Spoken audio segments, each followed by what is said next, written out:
Bismillahirrahmanirrahim. Alhamdulillah. Wassalatu wassalamu ala ashrafil anbiya'i wal mursalin sayyidina wa nabina Muhammad wa ala alihi wa ashabihi wa man tamassaka bi sunnatihi ila yaumiddin. Amma ba'd. Assalamualaikum warahmatullahi wabarakatuh. Mga kapatid, tayo ay nagpapasalamat ng palagian magpakailanman sa ating tagapaglikha, ang Allah subhanahu wa ta'ala, na tayo ay binibigyan ng oras, pagkakataon at lakas na nakakadayo sa ganitong tulad ng pagtitipon ito ngayon, na kung saan tayo na ngayon ay nandito, lalo-lalo na sa mga araw ng Biyernes at sa mga ganitong oras na kung saan nabanggit sa hadith ni Propeta Muhammad alayhi afdalu salatu wasalam, na ang mga sandaling ito ang siyang kalugod-lugod sa Allah subhanahu wa ta'ala, dahil dito tinatanggap ang ating mga panalangin. Kaya parami natin ang ating mga dua, panalangin, dahil ito ay tinatanggap ng Allah, lalo na bago mag-maghrib. At ganun din ang ating pagsalawat sa mahal nating Propeta Muhammad alayhi afdalu salatu wasalam. Ang pagsala sa Propeta ay ang pagsabi ng sallallahu alaihi wasallam, o di kaya Allahumma salli wa sallim wa barik ala sayyidina wa nabina Muhammad wa ala alihi wa ashabi. Dahil dito ang Allah subhanahu wa ta'ala ay nagsasalawat din siya sa atin. Paano magsala ang Allah sa kanyang alipin? Paano? Binibigyan niya ng kapatawaran. Pag nagsala ka sa propeta, nagsabi ka ng sallallahu alaihi wasallam, mismo ang Allah, pinapatawad ka niya sa kasalanan mo. Paano naman magsala ang mga anghel sa taong nagsasalawat sa propeta?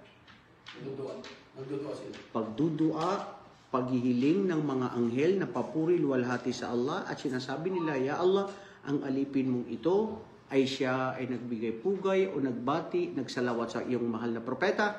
Inihiling namin sa iyo, Ya Allah, na bigyan siya ng habag at awa at kapatawaran.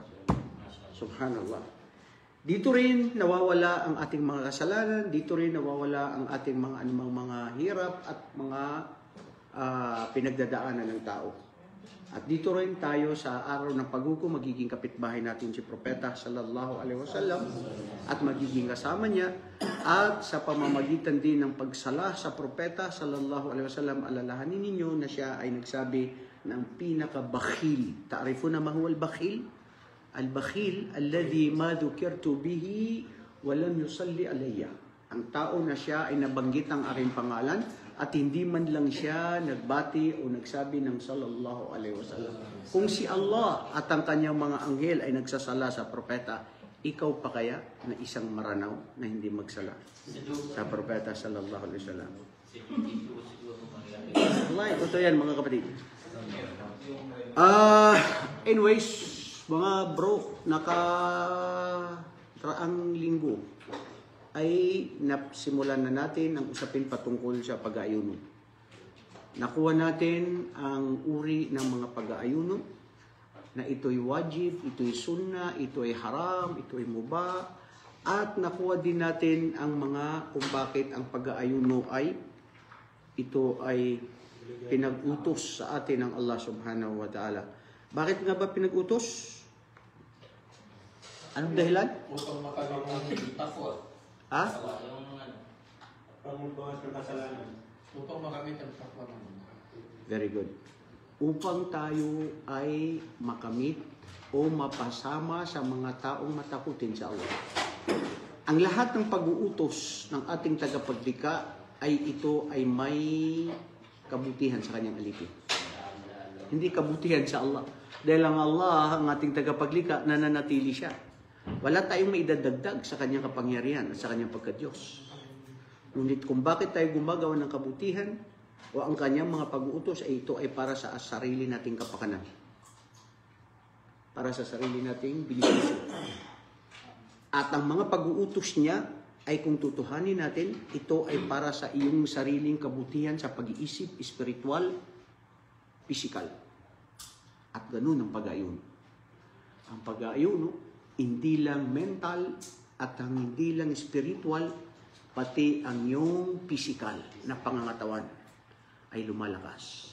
Pati nyo ba na pag kayo ay nag-aayuno o pag tayo ay nag-aayuno, ay nasusunog at nababurn niya ang ating mga O, alam nyo yun. The fats dito sa ating katawan. Mga cholesterol na papapababa. Pati na rin yung mga matataas na nagkakaroon ng mga high blood pressure. At pati na rin yung mga matataas ang mga pagkain ng mga matatamis. Yang mga yan. Subhanallah. Pag ikaw pumunta sa doktor, bago kanya operahan, hindi kanya operahan agad-agad. Magfa-fasting ka ng 24 hours. Look at how Islam perfected our religion. Kakakain nyo lang ng kanin, meron na naman tayong peanut butter. Ano ba kayo dito sa Darul Baida? Kayo ba ay nag-aaral o pagkain-pagkain lang? Ha? Food trip itong sa inyo eh. Nag-aaral na kayo. Kakakain nyo lang eh. Katatapos nyo lang pag-pray ng asar. Pagdating ko rito, sabi nyo, Ustad, kakakain lang namin. Parang hindi pa yata umano sa parado na depenandera kaya niwan na. Kaya lulugan ng manak. Ha? Ganyan kayo ka-special. Masya Allah. Brother Yusuf, ano na naman yan? Anong palaman? Ha? Anong palaman yan? Ano ba yan? Ladies' choice. Ladies' choice, ha? Nakakapagtaka yung ladies' choice, ano? Wala bang man's choice? Di ba? Bakit ladies' choice lang? Maganda. May gulay, bro. Pistachio. Pistachio.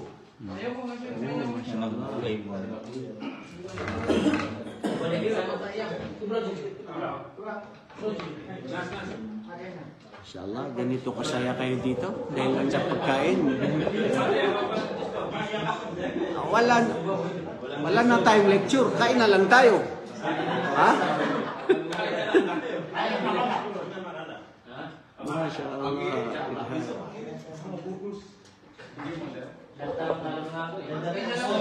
Nakaisa ng lahat. So pwede yung binuwaya.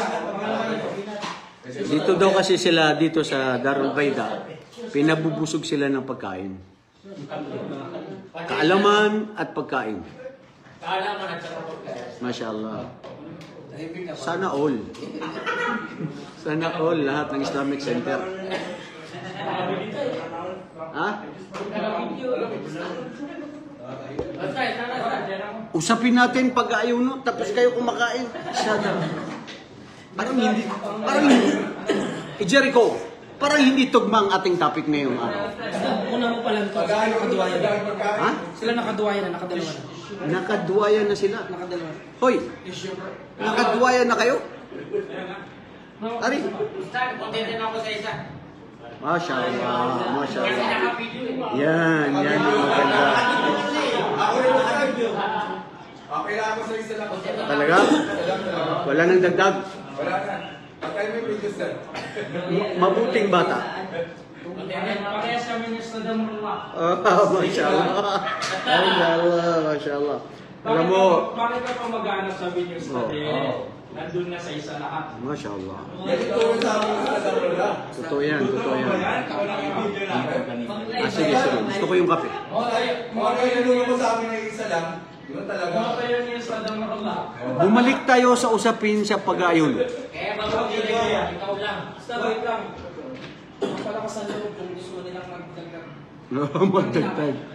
Magdagdag bro. Masya Allah. Basta kape talaga.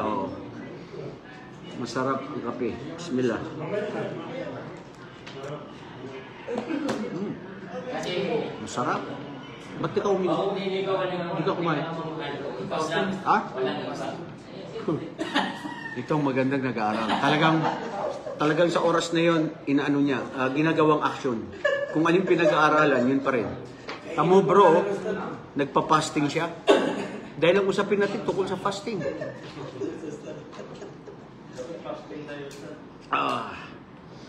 Inshallah. Okay. So, ano ba yung nandyan? Let me see. Ang usapin tungkol sa... Lakihan, Ustad. Malakihan. Nalalakihan niya, Diyos. Okay lang yan. Sige. Ang niya. Wow, mashallah. Ito ang maganda. Ito ang usapin patungkol sa niya. Ito yung ano ang iniisip ng puso. Palagay nyo, ang puso ba ay nag-iisip? O nakakaramdam lang? Nag-iisip din. Nag-iisip din. Sa Quran, nabanggit ng Allah, lahum qulubu la yafqahuna biha. Mayroon silang mga puso na hindi nag-iisip. La yafqahun. Oh bro, ang puso ay nag-iisip. Siya ang nagdidikta sa utak. At ang utak ang nag-order sa mga parte ng katawan para gawin ang anong naramdaman ng puso. Mashallah. Grabe yung connection, no? Heart to mind, then mind to every part of the body. Lahat yan, yun, gumagalaw. Ang niya, mga kapatid, dito nakasalalay kung tatanggapin ng ating tuwa. Pag ang niya mo ay sablay, ibig sabihin, sablay lahat ang gawain. Diretsuhin natin, pag ang puso ng isang Muslim ay hindi totoong puso, diretsuhin natin, hindi totoong puso. Paano mo sinabing hindi totoong puso? Kasi puso na hindi nakakaramdam, puso na hindi nag-iisip, puso na hindi makatotohanan, puso na may sakit, puso na nagtatambal sa Allah, puso na hindi siya dalisay, puso na impokrito o impokrita o mapagkunwari. Ang pusong may bahid, alalahanin natin anuman ang ginagawa ng pusong ito, lahat ng parte ng katawan na nagmamayari sa pusong ito, hindi tanggap ang kanyang mga gawain. Yun ang sinabi ni Propeta sallallahu alaihi wasallam, na sinabi niya, ala wa inna fi kulli jasadin mudgha, idha salahat salahal jasada kullu, wa idha fasadat fasadal jasada kullu, ala wahyal qalb. Hindi ba ang ating mga puso ang ating mga katawan ay mayroong namumuong dugo na pag ito ay salim, pati sa Quran nabanggit ng Allah subhanahu wa ta'ala, nabanggit niya sa Quran na yawma la yanfa'u malun wala banun illa man atallaha biqalbin salim. Araw ng paghukom na kung saan sila ay darating at hindi makakapagbigay ng tulong benepisyo sa kanila, ang kanilang yaman, kapangyarihan, ang kanilang mga anak, pamilya, kahit sino, maliban kung sinong darating sa kaaraw ng paghukom na ang kanilang mga puso ay salim. Wa ma ma'na qalbun salim. Ano ibig sabihin ng puso na salim? Salim ay bima'na man salamallahu min kulli aibin. Ang puso na kung saan ito ay iniligtas ng Allah sa anumang uri ng mga sakit. Ang puso na tunay na dalisay na totoo na tigib na gumagawa ng kabutihan na inaalay niya para sa Allah. Hindi parinig sa tao, hindi pakita sa tao. Ang puso na hindi nagtatambal sa Allah. Ang puso na hindi nag-iisip ng masama sa Allah o sa kanyang kapwa-tao. Ang totoo na dalisay. Sino sa inyo ang may pusong hindi dalisay? Siyempre, walang amin yan. Sasabihin mo, Ustad, bakit? Alam mo ba kung ano nasa puso ko? Okay, nandyan tayo. I don't know what is in your heart. Because even Angel Jibril doesn't know what is in the heart of every man. Only the one who created the heart knows. So, ibig sabihin, ang tanging nakakaalam sa puso mo, kapatid na John, ay ikaw lang at ang lumikha sa'yo. Jibril, ikaw lang sa sarili mo at kahit sinong tao hindi niya alam. Ang Allah at ikaw lang nakakaalam. Kaya kayo, huwag kayong mga judgmental. Okay, so itong layunin. Layunin saan? Para sa obligadong pag-aayuno. In general, hindi lang sa obligadong pag-aayuno, sa lahat ng uring gawain, sa lahat ng mga pagsamba sa Allah, lahat ng ginagawa para tanggapin ito ng Allah, depende sa puso. Depende kung ito inaalay mo para sa Allah. Dahil kung hindi, napagod ka lang sa ginawa mo. Batid nyo ba sa araw ng paghukom magsasabi o makakapagrinig ang mga tao? Sasabihin sa kanila, nasaan na kayo na mga tao na gumagawa ng kabutihan para sa kapwa niyang tao? Hanapin nyo na sila ngayon. Anong may paglilingkod nila sa'yo? Dahil sila rin ay nangangailangan sila ng habag at awa at proteksyon at habag ng Allah. So kullu nas fi yawmil qiyamah, kullu simsim sawa-sawa. Lahat tayo nangangailangan ng habag at awa ng Allah subhanahu wa ta'ala. Ngayon, ikaw, gumagawa ka ng mabuti dahil kay mayor, kay konsyal, kay president, kay ministry, kay king, karon, sige, kung siya imong kinabuhi ron dito sa araw ng paghukom, hanapin mo siya kung anong may tutulong niya sa'yo.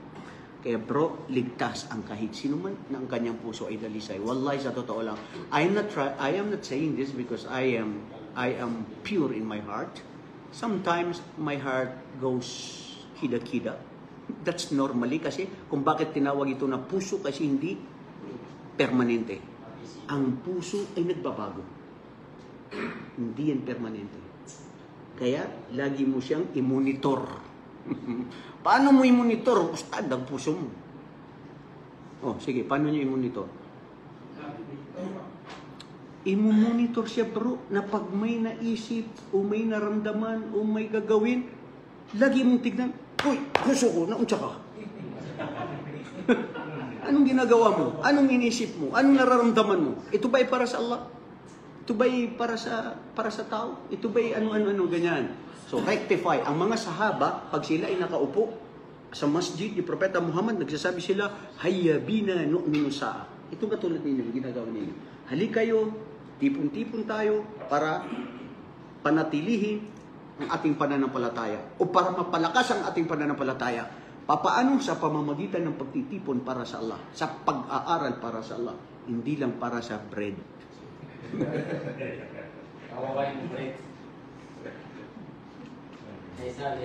Okay, so wag na ito dahil yung oras natin, wala na naman tayong oras, hindi na natin ito matatapos. Ang pangunahing bagay na malaman ay ang pag-iuno, of course, sa puso, lahat yan. Sa lahat ng uri ng gawain natin, mga kapatid. Sunnah, wajib, anong buhay mo, dapat gawin mo para sa Allah.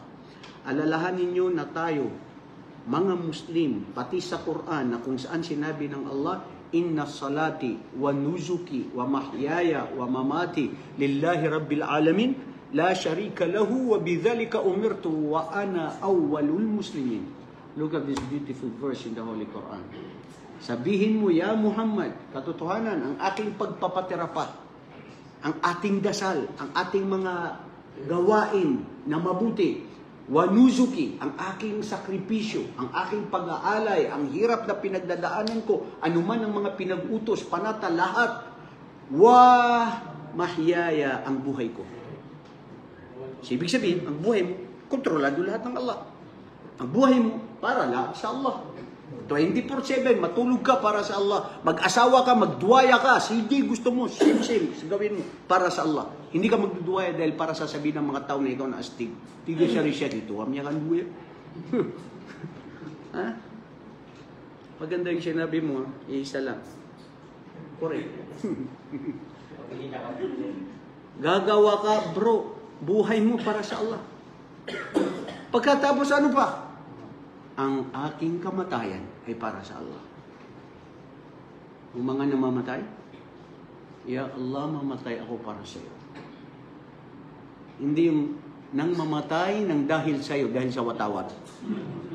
Dahil sa bansa, dahil sa kahit sinong tao. Mamatay ka dahil para sa Allah, dahil siya nagbigay sa iyo ng buhay at babalik ka rin sa Kanya. Inaalay mo sa Kanyang buhay. Kaya sa totoo lang mga kapatid, kayo na may mga pinagdadaanan, na kayo na may mga nabigo sa pag-ibig o anong mga nangyari sa inyong mga kinabuhi, sa buhay ninyo,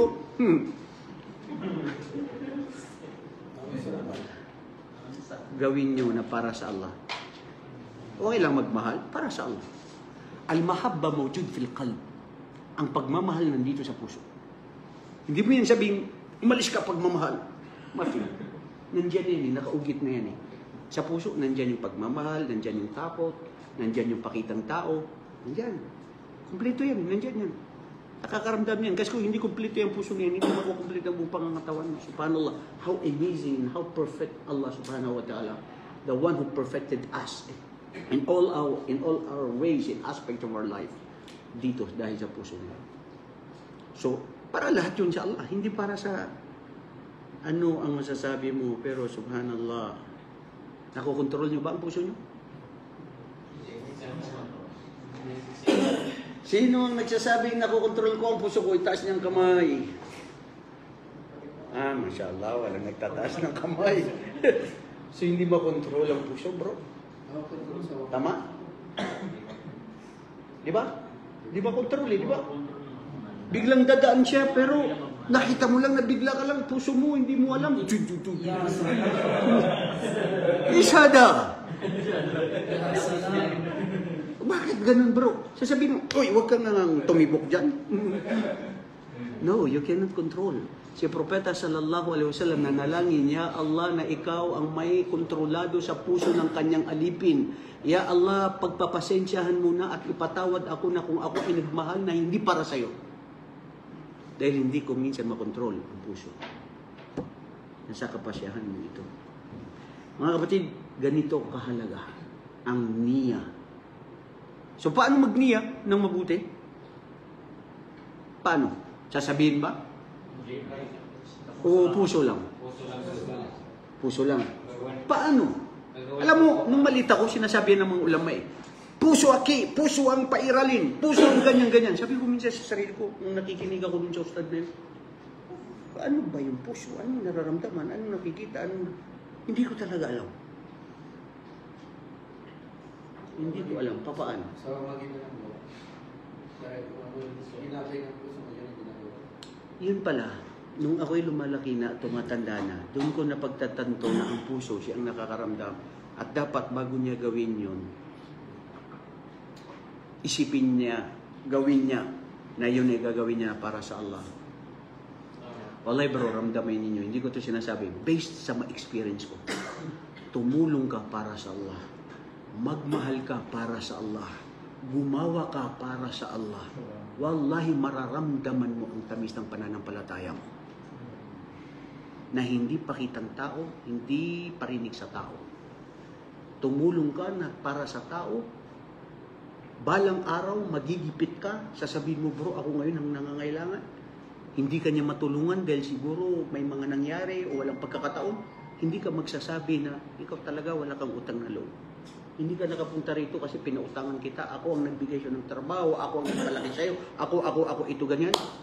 Hindi mo yun susumbatan, bro. Kasi ang iniisip mo, Ya Allah, gusto ko gantimpala mo. At hindi dahil sa mayroon akong inaasang balang araw na makakatulong siya sa akin. Kasi kung yun ang isipin mo, walang silbi at walang gantimpala ang nakuha mo.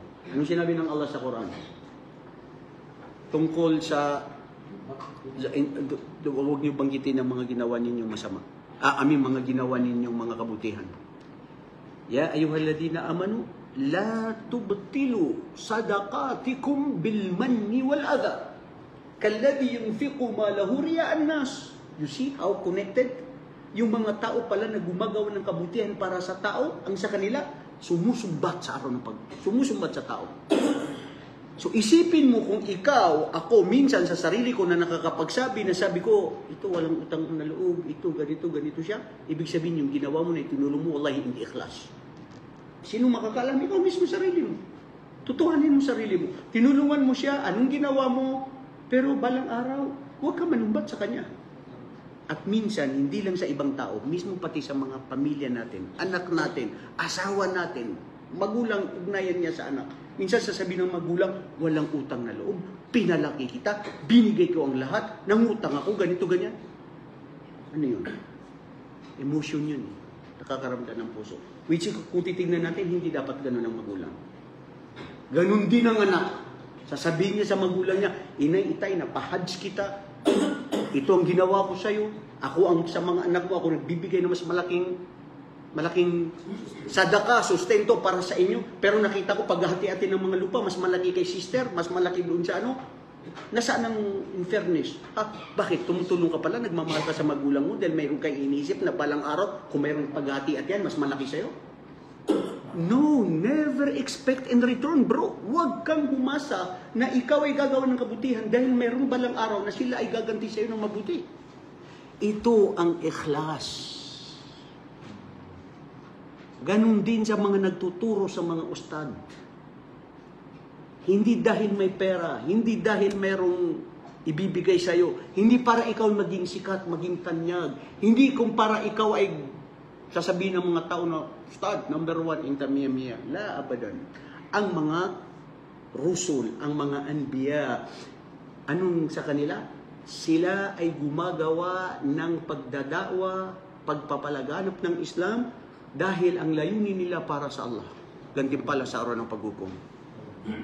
Ang Muslim ganun din. Innaman nut'imukum liwajhillah la nuridu minkum jazaa'a wala syukura. Hindi kami nagpapakain sa inyo na may pistachio na dahil para ito ay sabihin nyo na masyaallah sarap gumawa ng pistachio si Juan. Mafi kalam katir girgir. Diretso bro para sa Allah. Okay. So lahat pati sa tarawih. Ano ang mga gawain na pwede lang magsabi pag may niya? Ang sabi, pag niya, puso. Ayaw na magsulti, ayaw magsaba. Maghilom na ka, maghilom ba? Ayaw na ka magsulti, dagaan. Paunsa. Paano? Magsalita. Kailan? Only in the Hajj and Umrah. Subhanallah. Sasabihin na naman natin, bakit ganun? Sa Hajj, Umrah, sasabihin. Sa mga ibang mga worship, hindi sasabihin. Lish yakhtalif. Lish mafisimsim sawa-sawa. Anong dahilan? Ha? Anong pagkaiba? Bakit? Bro, simply as adawal Islam, pinagutos, ginawa ni Propeta, mafi kalam girgir katir. Ba't ka pa magtatanong? Ano man pa ikaw mga mangutana sa imong kinabuhi, katulad ng mga Hudyo, kung bakit sila nangaligaw, dahil sa dami ng mga tanong nila, bakit sa pag-uusga, dahil sa Islam bro, sabi narinig namin, sinunod namin. Alas, bakit ganun magkaiba? Ginawa ni Propeta. Very simple. Ang reliyon hindi nakukuha ng dahil sa ikaw ay sa talino mo at dahil sa dito ay mabuti. Minsan, tignan nyo sa Marawi. Di ba mas feel natin siguro, tayo ng mga Pilipino, lalo na sa mga taga Mindanao, feel natin na after ng sala ng imam, magsasabi ang imam ng Astaghfirullah, astaghfirullah, astaghfirullah. Lahat din magsabay-sabay. Astaghfirullah, astaghfirullah. Subhanallah, subhanallah. Alhamdulillah. Lahat sabay-sabay. Allahu Akbar. Pagkatapos, la ilaha illallah wahdahu la syarika lah. Si imam gaganyan. Lahat din dyan ng mga maamong gaganyan. Every salah ginagawa yun. Sa totoo lang, mas maganda yun. Bakit? Kasi, kung titignan natin, si Propeta Muhammad, sabi niya, ang panalangin ng isang alipin na itinataas nila ang kanilang kamay, dire-diretso na tinatanggap ng Allah. O nahihiya si Allah na hindi niya maibigay ang inihiling ng kanyang alipin. O di ba mas maganda pag jamaa? O di ba mas maganda after salah? So, kung titignan natin, bisifatil am, in conclusion of the duties after worshiping Allah, napakaganda yun. Pero bawal. Pero bid'a, pero hindi pwede. Bakit? Yun ang maganda eh. Doon ko feel eh. Bro, Jericho, ang Islam ba, doon mo dahil ikaw ay feel mo? Ha? Ito ang gagawin ko kasi dito ko siya nararamdaman. Ito ang mas maganda. Hindi. Ang Islam, batas. Ang Islam ay Sharia. Ang Islam sa ritual, sa paniniwala at mga gawain ni Propeta, tawqifiyah. Diretso, ginawa ni Propeta, gawin. Kasi kung ang utak mo, pairalin mo, badila mo sumrano, malalalag.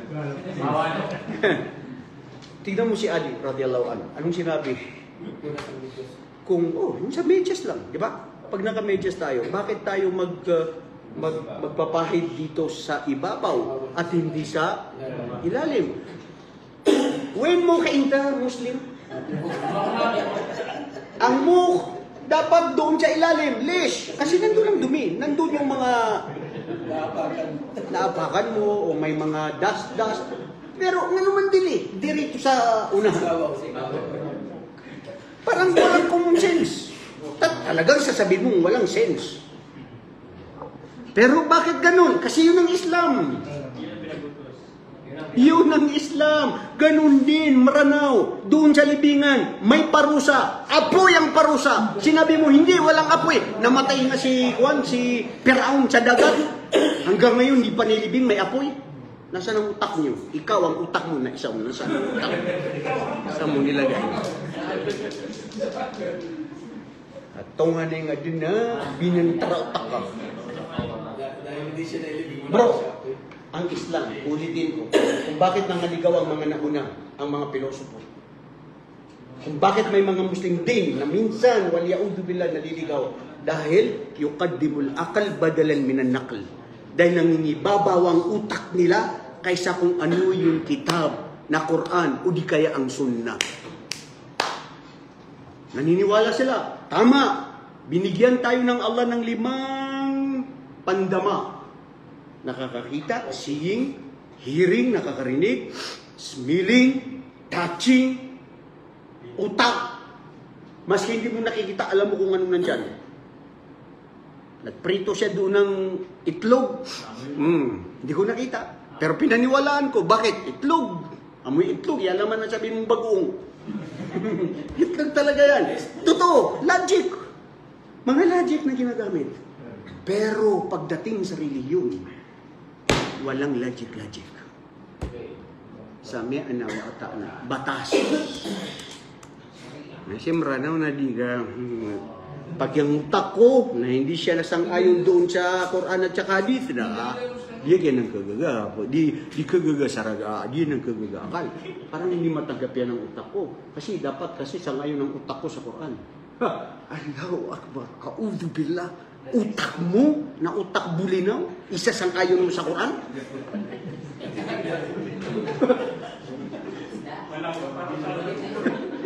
Kung may utak pa ang bulinaw. Alam mo yung bulinaw, pero kumakain ka, masarap yun. Kinilaw na siya. Masarap yan. Bahala kayo sa buhay niyo. Importante. Okay. Oh.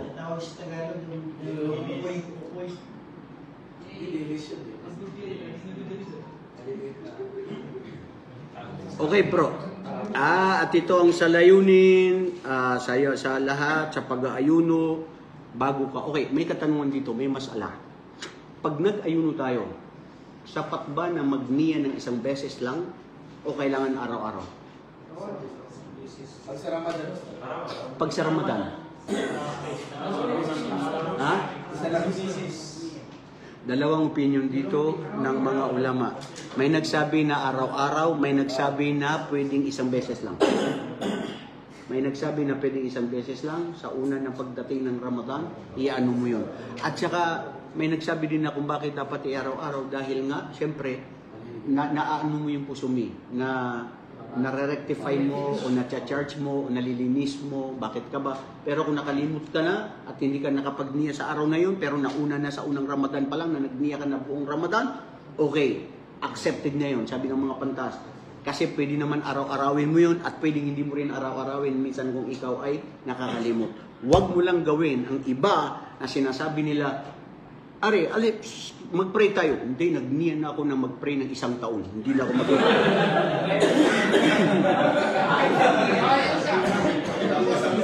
Delikado yun. Huwag niyo gawin yun. Meron yun, bro. Meron ganun. Pawal. Dari mo siya gisumenta. Miya ka puniyatakod man na rin sa Raguna. Miya puniyatakan na. Allahu Akbar. La ilaha illallah. No, wag mo na sabihin yung mga kilala mo, pangalan nila. Okay lang. Gabayan sila ng Allah. Bahala na, ano? Sa inyo sa mga tausog, meron? Mata mo, teka lang. Sa mga tausog, hindi naman lahat. Lahat-lahat naman tayo, may mga aspekto, may ganun, may hindi. Doon lang sa Marawi, sa Llano del Sur, so far wala pa akong narinig. Pero sa Sulu, ito kapatid natin si Amid. Si Amid, doon sa lugar nila, pag nakapag-pray sila ng Jum'ah, mag-uutos yung imam, mafi gawas, huwag kayo lumabas. Bakit? Mag-pray tayo ng duhur. Nag-pray na tayo, Sheikh, ng Jum'ah. Ang hadith ni Propeta at ang mga sunad, ang dapat, after ng Jum'ah, wala ng duhur. Mas maganda na nakuha mo na 2 reward. Mayroon ng Jum'ah na mayroon pang duhur. Sabihan nila bid'a ka. Tapos ikaw pang babalik nila sana ikaw pa daw ang bid'a. Katulad yun nung unang kwento ko sa inyo na isang si Bapa Kulay. Anong sinabi niya? Ayaw mo ng first trip? Yan, may tayo ng first trip. Gusto mo mauna. Ha? Dahil ang kala mo, yun ang tama. Wallahi mga kapatid, ang Islam hindi siyang relihiyon na kung ano yung logic. Ang Islam perpekto na ito ang ginawa ginawa ng Allah subhanahu wa ta'ala na para sundin. Ang Islam, sami'na wa ta'na, sam'an wa ta'atan. Da Rasulillah sallallahu alaihi wasallam. Tapos yung tarawih doon, Ustad, nagsisigaw. Sigaw pa? O yun ang bid'ah. Sabi mo yun sa kanila. Ano sinisigaw nila? Hindi ko maintindihan. Hindi na maintindihan. Basta update, hindi marami. Yun ang mahirap. Oo. Hindi ba rin? Oo. Update, hindi marami. Yung sangin. Sangin, yung salita. Okay, score. Ano yung sabi? Okay, mga kapatid, ang sala sa tarawih. Ang sala sa tarawih, anong hukom? Sunnah, wajib. Batid nyo ba na si Propeta Muhammad sallallahu alaihi wasallam, nagsala siya ng tarawih, then after that, itinigil niya, itinuloy niya sa bahay niya. Ganon din, minsan hindi nagsala ng tarawih sa masjid. Doon din siya sa bahay. Kasi ang ibig sabihin ng tarawih ay raha. Ibig sabihin pagpapahinga. Nakakain ka na, nagpahinga ka ng konti, magdasal ka. Tarawih, hukom niya sunnah. Pwedeng gawin sa masjid, pwedeng gawin sa bahay. Ano ang bilang ng tarawih? 4, 2, 8, 12, 20, lahat yan nabanggit pwede. Sa kapanahunan ni Propeta Muhammad, ang nangyari na ginawa niya, hindi siya nagdasal ng 20. Kaya yung mga Muslim na hindi naman panatiko, mga Muslim na mga syadid, binayan, nagdarasal kayo ng 20. Propeta, 8 lang.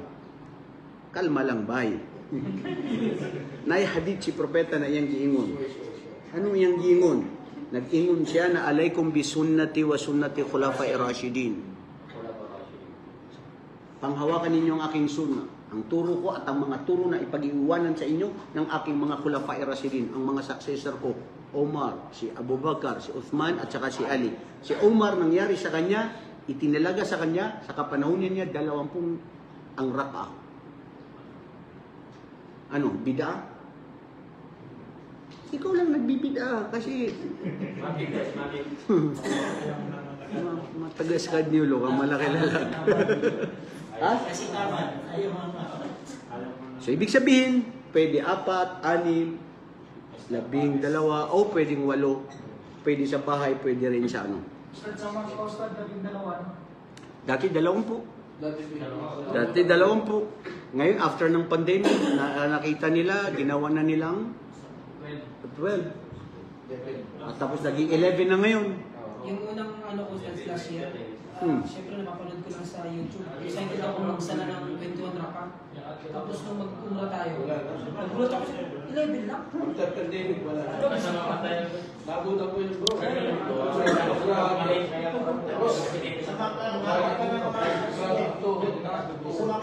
Ano? Mahirap?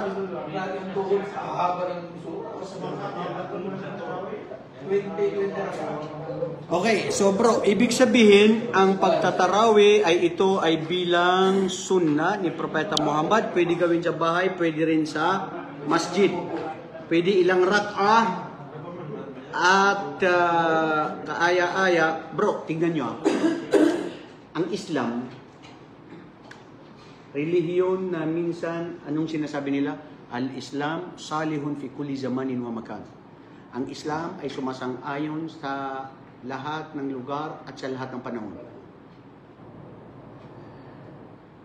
Pwedeng 20, nangyari yun. Patuloy pa rin na nangyayari ngayon. Pero kung pagbabasyan natin ng Madina, dati 20, ngayon ginawa ng 12. Nagbabago. Ang batas ng Islam, idadtasa, idadaka, idtasa. Ang Sharia, batas ng Islam, pag humigpit, lumuluwag. Pag lumuwag, na makakaalis na, ihigpitin. Ano ibig sabihin nito? Flexible ang Islam. Ang Islam, pinag-uutos ang pagputol ng kamay sa kapanahunan ni Propeta na ni Umar ibn al-Khattab. Batas yun ng Sharia, ng Quran, pinatigil ni Umar. Tapos sasabihin mo, si Umar kafir? Hindi. Tinignan ang sitwasyon. Tinignan ang anong nangyayari. So, yun ang punto. Wag biglaan na humusga. Nangyari ang pandemic. Ano nangyari? Wajib ang masjid. Ipinatigil ang masjid. Walang pupunta sa masjid. Tapos yung mga iba, grabe itong mga itong gobyerno. Hindi na sila nagtatawakan sa Allah. Natatakot na sila sa virus. Na maliit, na hindi nakikita. Ano mo na marano, atigin na wallahi atigin na corona. Hindi totoo daw ang corona. Tipin yan? Walang daw corona. Sabi ko, ano nakikita mo? Ito mga nakita. Sakit yan. Sabi ko, ano ba ang corona? Ano ba tawag doon? Walang corona. Panarika ko Allah. Doon tayo sa Allah magtiwala sa Allah. Allahu Akbar. So, ang Islam, mga kapatid, ay subhanallah, napakaganda. Perfecto. Wallahi. Magiging perfecto, napakaganda. Lalong-lalo na kung unawain natin, sasaliksikin natin, at isasabuhin natin. Nagkukulang lang yan pag ikaw mismo, ang ginawa mo ay nag-Islam ka na ayon sa gusto mo. Ang pag-Islam hindi sa ano sa gusto mo. Ang pag-Islam, ano ang ginawa ni Propeta. Bas, alamin nyo, ang kasama sa 4 na hadigi ng syahadaan na Muhammad Rasulullah ay pang-4 ay an la ta'budallah illa ma syara'a bihi. Ang pang-4, huwag natin sambahin ng Allah maliban na sasambahin natin siya kung paano isinagawa ni Propeta Muhammad.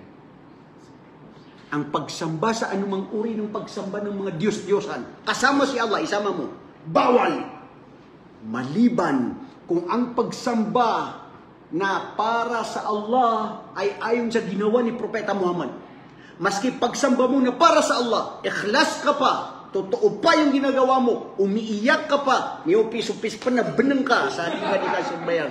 Pero pag ang ginawa mo ay hindi alinsunod sa sunnah ni Propeta, mafi faida. Al-amalu salih, al-amal, gawain na tanggap na totoo, ay ikhlas at saka mutabaa. Maski ikhlas ka, pero kung hindi alinsunod sa gawa ni Propeta, mafi faida. Maski ito rin ay sunnah ni Propeta, totoo na ginawa ni Propeta, pero mafi ikhlas. Les, asan anta, kalb, kida. Mafi sida. Delikado rin. So, ganito kahalaga mga kapatid, ang ating pagninilay-nilay at pag-iisip ng ating puso. Laylatul Qadr khair min alfi shahr. Allahumma amin. Talakayan, pagsasagawa ng layunin ng pag-aayuno. Of course, kailangan dyan ay ang ikhlas. Iftar, ganun din, bago ka kakain ka, iftar, salatu tarawih. Mga kapatid, tingnan nyo. Ang Islam lang ang relihiyon na mayroon kang ginagawa na ang layunin mo ay akhir. Ha? Bakit? Kakain ka, pagkatapos mo kumain, anong sasabihin mo? Alhamdulillahilladzi at'amana wa zakana wa ja'alana minal muslimin. Lalabas ka ng bahay, anong sasabihin mo? Bismillahi tawakkaltu 'ala Allah. Wala hawla wala quwwata illa billah. Yung gawain mo na dua na humiling ka sa Allah na ikaw ay patawarin niya sa ginawa mo na a'udhu bika min adhabil qabr wa adhabi yawmil qiyamah. Okay, very good yun. Minsan po, katulad din ng gawain na very simple thing. Nandun ka sa CR, bawal ka na mag-dhikr sa Allah, di ba? Puso mo mag-dhikr pwede. Pero pagsasalita, mafi kalam girgir katir. Anta girgir katir, bas barra. Jua mafi. Usko. Focus. Paglabas mo bro, ano sasabihin? Gufranaka. Nga naman, wala makikigawa dito sa sunod. Nailabas mo na yung ano. Okay. Kaya success. Ah? Alhamdulillah sa... Gufra na kaya, ang patawad. Patawad. Bakit? Tumili ka ng kapatawaran? Kasi yung kinain na natin.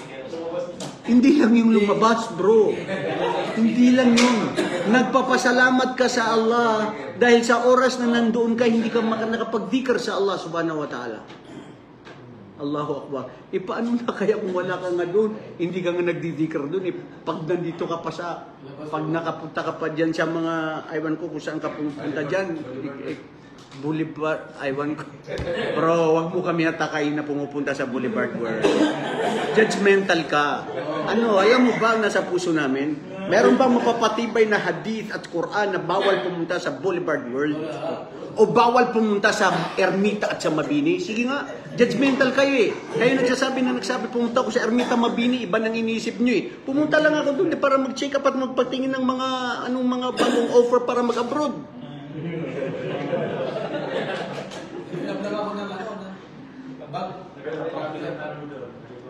Never judge anyone. Si Allah ang mag-uhusga sa atin sa araw ng paghukom. Masya Allah, nasa Hajj at Umrah na tayo. Makukuha natin yan sa mga susunod na ating mga talakayan. At Alhamdulillah, natapos natin ang ugnayan patungkol sa talakayan patungkol sa saum. Bilang conclusion, ano ang aral na napulot mo sa pag-aayon? Kapatid na isa, aral, pag-aayuno. Basta, dyan din na, makukuha yung takwa natin sa... Very good. Tagapagligtas. Kapatid na Yusuf, paano mo nakukuha ang aralin sa pag-aayuno sa takot sa Allah? Paano? Sa pag-aayuno, napapalapit tayo sa Allah para nagiging matakutin. Sa paanong paraan? Sa pag-aayuno, na ikaw ay nagkakaroon ng ugnayan na nagiging matakutin sa Allah. Yung pagpigil sa lahat na pinagbawal sa Mashallah, very good. Dahil sa pagpigil na yan. O, di ba? Dandyan mo na pagpagtanto na totoo ka. Mahal mo ang Allah subhanahu wa ta'ala kaysa sa kagustuhan ng sarili mo. Okay, Jibril. May tanong? Wala. Ha? Wala po basta. Okay. Okay na yung pandesal. Yung bread. Masarap. Alhamdulillah. Jazakumullah.